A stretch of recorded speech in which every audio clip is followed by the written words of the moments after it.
Akbardak. Hikaye. Yazan Tahir Haliloğlu. Bütün gece toktama yağan ilkbahar yağmur kölkeli alçaklarda ve ova töbe sırtlarda şekerlenip saklı yatkan kar kalıntılarını büsbütün eritip sabahaca yeryüzünü kapkara edip taşladı. Nasibe Abdi adetince erti uyandı. Tışka çıktı, yağmur da sepere yedi. Kamışla koralangan azbar içinde iki kazık boyu çekilgen, telden akşamdan unutup kalkan çamaşırlarını yığdı ve kene odağa kırıp şır su şiilerini birer birer sıkıp soba töbesine yipke yaydı. Soğugandım o da onun keyfini bozdu. Kıyış kongur tahtalarının kurulgan setinin üstünde çarşafsız, yamavlı, yegane yorganı tübünde kalaşlanıp yuklanan 9 yaşında oğluna mazun sevgine nazar taşladı. Yüreği taştı onun, başı ucuna diz çöküp saçlarını sıypadı. Epey vakit seslenip karlenip oturdu. Son 4 ayaklı demir sobağa kozapaya toturup tutaştırdı. Çay kaynattı. Ne kadar kıymasa da oğlunu uyantmaya mecbur oldu. Aç gözlerini kozucuğum, sabah oldu dedi. Anası oğlunun perçemini nazik nazik çuvalatıp kalk oğlum, vakit geldi. Kurt Nezir gözlerini açtı, gülümsedi ve yanağını anasının eline koyup anam, anacığım, benim güneşim dedi. Tur tosunum, kıyın yüzünü yuv. Şay şeyik de tallağa varıp kozapağa getirik. Odunumuz bitti.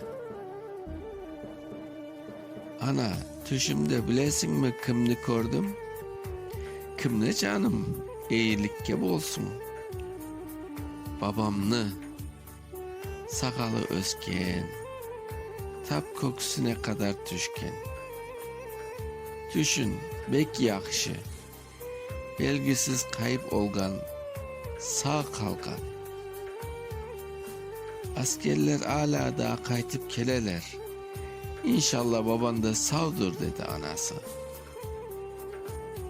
O da tekrar kızgan idi.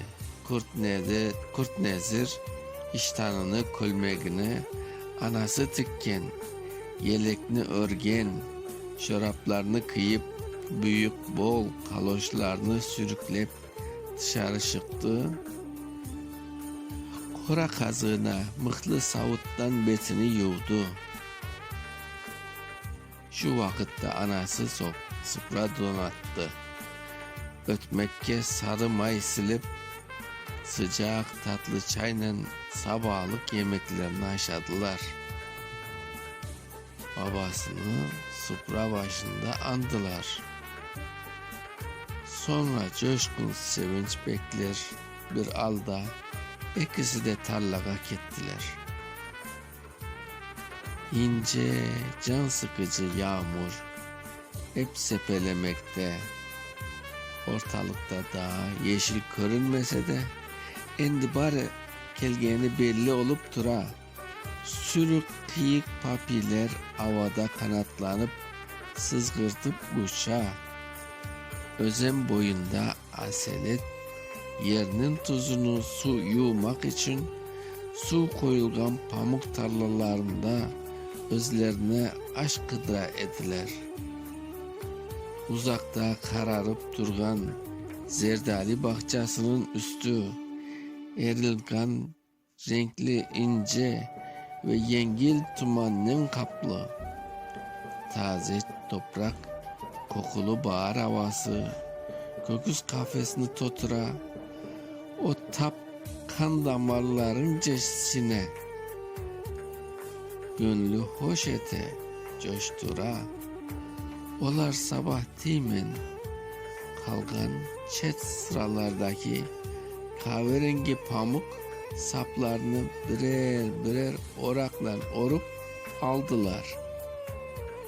Ve iki top kozapağını yiple sıktırıp baylagan son birbirinin yardımıyla arkalarına urup zar zorla ayak üstüne kaldılar.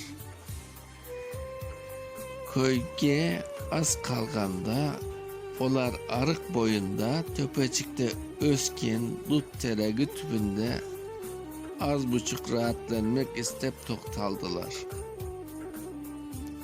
Kısmet etse, babam kaytıp gelse, biz babamla koz papağana kaytarmız. Sen ise üyde aş pişirip bizni beklep oturursun. Yakşı mı ana? Dedi oğlu. Ay balam, baban tez gelseydi, biz de alim gibi yaşar edik, deyip iç çekti anası. Ana, kara.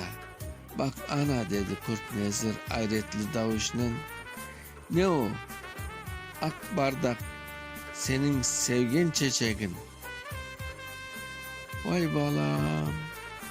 Nasibe abde 3-4 adım çette buldur ki, otlar arasında bembeyaz sabi, kalbi gibi temiz pak, yer tübünde baş götürüp, dünya yüzüne bakıp durgan çeşekni gördü. Nazarı tılsımlagan ak bardakka tikilip kaldı. Bu ilki bahar şeşeğinin onun en sevinçli, en bahtlı günleri bağlı dese kimse inanmaz. Balam, zahmet olsa o çiçekni mağa alıp ver. Oğlu koltuklarını ipten boşaltıp eline süyrü bir tayak aldı da ak bardaklı tübü tamırının kazıp çıkarıp anasına uzattı. Sağ ol evladım, ömrün uzun, bu çiçek gibi temiz, taze olsun, dedi anası. Bunu iyi de bir boş kutucukka otururmaz. Onlar kalkıp akırın gene yolga çıktılar. Bugün yağmurlu, sılak olsa da onlar için gayet hayırlı gün idi. Ana baba üge yeter yetmez azbarlarında nasıldır bir kalabalık gördü. Ne oldu acaba deyip Turgan da karşılarına komşu bala çapıp çıktı. Nasibe abdi, göz aydın. Seyit Nebi ağa sağ selamet geldi. Üge kırmay, sizni beklep dura.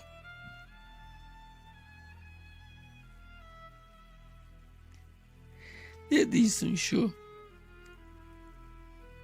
Gerçek Nasibe abdi, göz aydın.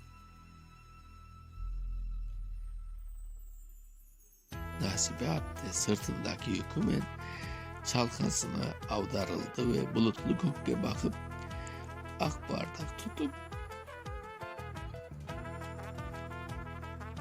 Turgan ellerini betine örttü. Şaşıp kalgan balasına, var balam, çap balam. Baban kelgen tepsi annem. Dudaklarını kıpırdattı. Kurt Nezir omuzlarını sığıp Turgan ipleri çizip kozapağını yerge taşladı da dünyasını unutup ayak tübündeki balçıkını çevre çetki sıçratıp üylerine taba çaptı.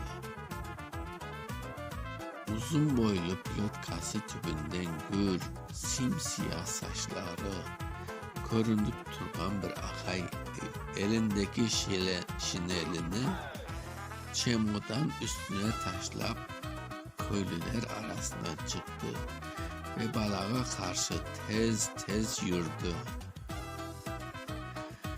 Birkaç adım kalganda o ellerini kartal kanatları bükerdi.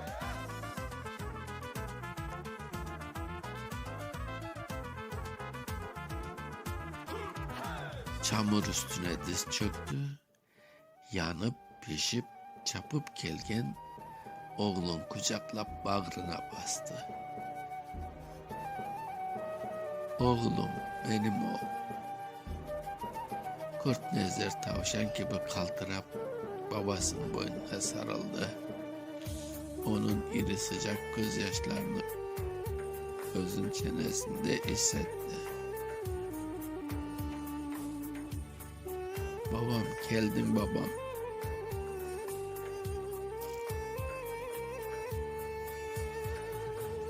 Ben seni gece gündüz pek sağladım.